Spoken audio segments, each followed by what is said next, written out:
And speaking of India's military prowess, Guyana also wants in on it. Its defense force has struck an agreement to acquire 2 new aircraft from India. Which planes are these?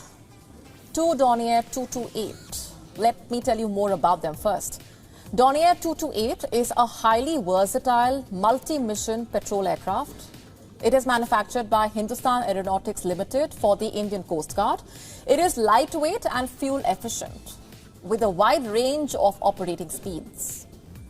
Thanks to its quick role-changing capabilities, it can be used for maritime, patrol and surveillance, marine pollution contingency, search and rescue, medical evacuation as well.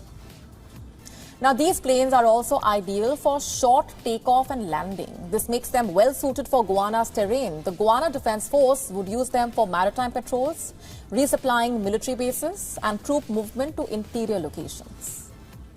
Guyana has opted for a $23 million loan from Export-Import Bank of India for the purchase. Now, this is the first time India has signed a defense line of credit agreement with a Caribbean nation. But the aircraft are just the beginning. Guyana also wants to buy patrol vehicles, radars and armored vehicles from India. And not just weapons, India has also offered defense training to Guyana. India provided 19 defense training slots to Guyana Defense Force. This was under its Indian Technical and Economic Cooperation Program. These training slots included 10 Army courses, 4 Naval courses, 5 Air Force courses. This not only highlights Guyana and India's good relations, but also India's growing defense might. है soft power, जिन लोगों को नहीं पता, ये है soft power. Bharat ने Guyana को एक लेटर ऑफ क्रेडिट दिया है। भारत ने बोला है कि साहब हम आपको क्रेडिट देते हैं, एक किस्म का लोन हम देते हैं डिफेंस इक्विपमेंट के लिए, यानी कि एयरक्राफ्ट खरीदने के लिए। मैं आपको बताता हूं क्या है उसके टर्म्स एंड कंडीशंस। ये एक लाइन ऑफ क्रेडिट है दोस्तों, और ये 23.27 मिलियन यूएस डॉलर्स की है। ये क्यों इंपॉर्टेंट है मैं आपको बताता हूं। 23.27 मिलियन डॉलर्स की है। Export import bank of India, EXIM bank ने ये करा है।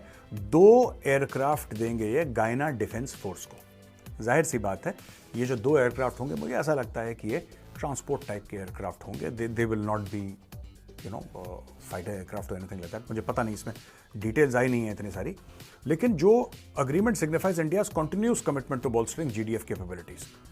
ये प्रेसिडेंट उनके इरफान अली थे। इरफान अली उनके प्रेसिडेंट 2023 में आए थे और भारत के हिंदुस्तान एरोनॉटिक्स लिमिटेड उन्होंने विजिट करा है।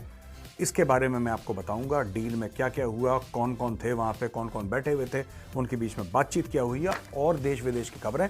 लेकिन सबसे पहले मैं आपको बता दूं कि गयाना है किधर, ये है क्या चीज़। गयाना एक देश है दोस्तों, और ये जो देश है, दिस इज जैसे कि नॉर्थ अमेरिका है, फिर साउथ अमेरिका है, राइट।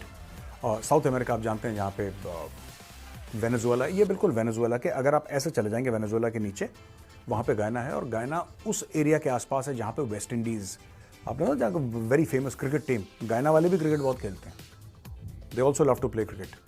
तो ये वो जगह है, उस एरिया, यानी कि साउथ अमेरिका का नॉर्थ मान लीजिए आप।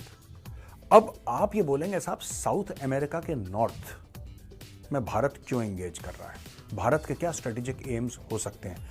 ये बड़ा इंटरेस्टिंग सवाल है दोस्तों। जब से डॉक्टर जयशंकर आए हैं, हर जगह भारत कितना फैला हुआ है, इसके लिए ये करा, इसके लिए ये करा, किसी को वैक्सीन दी, किसी को मदद दी, किसी को खाना पीना पहुंचाया, किसी के लिए रेलवे लाइन, किसी ने बोला साहब हमारे गाँव में पानी नहीं है, उसके लिए पानी बना के दिया अफगानिस्तान में। ये तो हर जगह भारत फैल रहा है, हर जगह।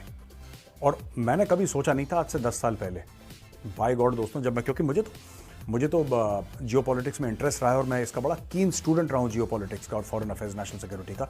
काफ़ी समय से कीन स्टूडेंट रहा हूँ। मैंने कभी ये नहीं सोचा था कि भारत प्रोएक्टिवली इंगेज करेगा साउथ अमेरिका के साथ। South America is the back of beyond. वहाँ पे हम लोग तो क्या करते हैं ना, ज़्यादातर इंडियंस चले जाएंगे तो कहाँ चले जाएंगे साहब, यूरोप चले गए, अमेरिका चले गए, कनाडा चले गए, दुबई चले गए, ऑस्ट्रेलिया चले गए, न्यूजीलैंड चले गए। मैंने हार्डली कोई इंडियन मिलता जो कहता है जी मैं साउथ अमेरिका चला गया। You don't meet Indians who have travelled there. ना इंडियंस का कुछ इतना आना जाना है। आई एम श्योर वहाँ पे एक थ्राइविंग इंडियन कम्युनिटी होगी, एनआरआईज होंगे, पक्का होंगे, लेकिन इतने आम तौर पे वो लोग नहीं दिखते। तो भारत ने एक अपना आप ये मान के चलिए कि एक पंजा अपना साउथ अमेरिका में भी गाड़ रखा है, और भारत के और देशों के साथ भी, वेनेजुएला के साथ भारत की बात चल रही है तेल के बारे में, याद है, जिसके ऊपर सैंक्शंस अमेरिका ने लगा रखे हैं, उनके साथ तेल के ऊपर बात चल रही है, अर्जेंटीना से बात चल रही है, लिथियम लेने की बात चल रही है। तो भारत के कई देशों से बात चल रही है, वहां पे करीब 5-7 देश हैं जिनके साथ भारत बहुत एक्टिवली एंगेज कर रहा है दोस्तों, और ये मैंने कभी नहीं सोचा था अपनी लाइफ में कि भारत ऐसे एंगेज करेगा। अब मैं अगर आप इंटरनेशनल मैप देखें तो बल्गारिया अगर वहां से आता तो किससे मदद लेता? सो बल्गारिया को किसकी मदद चाहिए थी? So it was a very बड़ा चैलेंजिंग चीज़ थी। सो बल्गारिया ने उनके फॉरेन ऑफिस ने, जारी बात है मिनिस्ट्री ने इसको शुक्रिया अदा किया इंडिया का। देन उन्होंने प्राइम मिनिस्टर मोदी का शुक्रिया अदा किया। जो बल्गारिया की डिप्टी प्राइम मिनिस्टर हैं संडे, उन्होंने नरेंद्र मोदी का शुक्रिया अदा किया। बल्गारिया के प्रेसिडेंट ने ट्विटर पे इसका शुक्रिया अदा किया। सो बल्गारिया के लिए बहुत बड़ा चैलेंज बन गया था जिसको वो एड्रेस नहीं कर सकते थे। और सुना है कि डॉक्टर जयशंकर ने भी उसके ऊपर ट्वीट की और उन्होंने कहा व्हाट फ्रेंड्स आर फॉर। मतलब ये है soft power.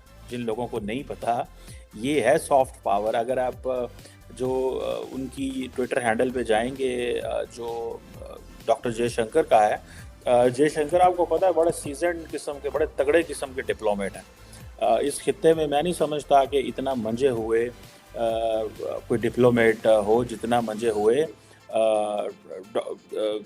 Diplomat doctor Jaishankar हैं। जो मैरी गैब्रियल है, उन्होंने जब मैसेज किया कि जनाब आपका शुक्रिया कि आपने डिप्टी प्राइम मिनिस्टर हैं और फॉरेन अफेयर्स को हेड करती हैं, तो उन्होंने जब कहा तो उन्होंने कहा, डॉक्टर जयशंकर ने एक लाइन लिख दी, that's what friends are for. तो मतलब ये है कि भाई हमने मतलब इतना बड़ा काम किया तो एक लाइन से गुजारा हो जाता है। सो प्रेसिडेंट जो है उन्होंने भी थैंक यू कहा। जाहिर बात है बल्गारियन मीडिया में आप देखें तो ये बड़ा एक जिसे वो कहते हैं ना चैलेंजिंग चीज़ थी, ठीक है जी। और ये एक है। सो अब ये जो सॉफ्ट पावर की बात है कि कैसे इंडिया की सॉफ्ट पावर इससे इंक्रीज़ हो रही है, मैंने आपको कहा है कि प्रोफेसर जोसेफ नाय और उनकी बहुत सारी बुक्स हैं इसके ऊपर, लेकिन कहा जाता है कि उनकी एक बड़ी इंपॉर्टेंट बुक थी bound to lead the changing nature of American power, जिसे वो कहते हैं ना कि जो सॉफ्ट पावर को कैसे करना है। सो इसमें वो कहते हैं you have to co-opt people rather than coerce them. So for instance अगर इंडियन नेवी को यहाँ पे देखा जाए, एज डॉक्टर जोसेफ नाय ये कहता है कि आपने कोऑप्ट करना है, मतलब उनको मिलाना है साथ, उनको साथ जोड़ना है, ना कि उनको कोर्स करना है। सो जब नेवी देखें, ऑब्वियसली गन वालों का क्या काम है, बंदूक वालों का क्या काम होता है, सारी बात है कोर्स करने का काम होता है। But these are the angles जहाँ पे आप उनको कोऑप्ट करते हैं और आप अपने वैल्यूज़, कल्चर और अपनी ऑर्गेनाइजेशन के ज़रिए करते हैं। और जिसे वो कहते हैं ना कि जैसे इंडिया की पूरी दुनिया के अंदर जो पीस कोड्स होती हैं, ठीक है जी, तो ये चीज़ें हैं। जैसे फॉर एग्जांपल अमेरिका अपनी हॉलीवुड के ज़रिए, इंडिया जो है वो अपनी बॉलीवुड के ज़रिए अपनी फ़ौज का वो बताता है, ठीक है जी। ओके जी, इनकी जो फ़ौज है वो किस तरह चीज़ें कर रही है। सो इंडियन, मुझे ऐसे लग रहा है कि नेवी जो है, इंडियन नेवी पर्टिकुलरली देखा जाए, उसकी रीच बहुत ज़्यादा बढ़ रही है।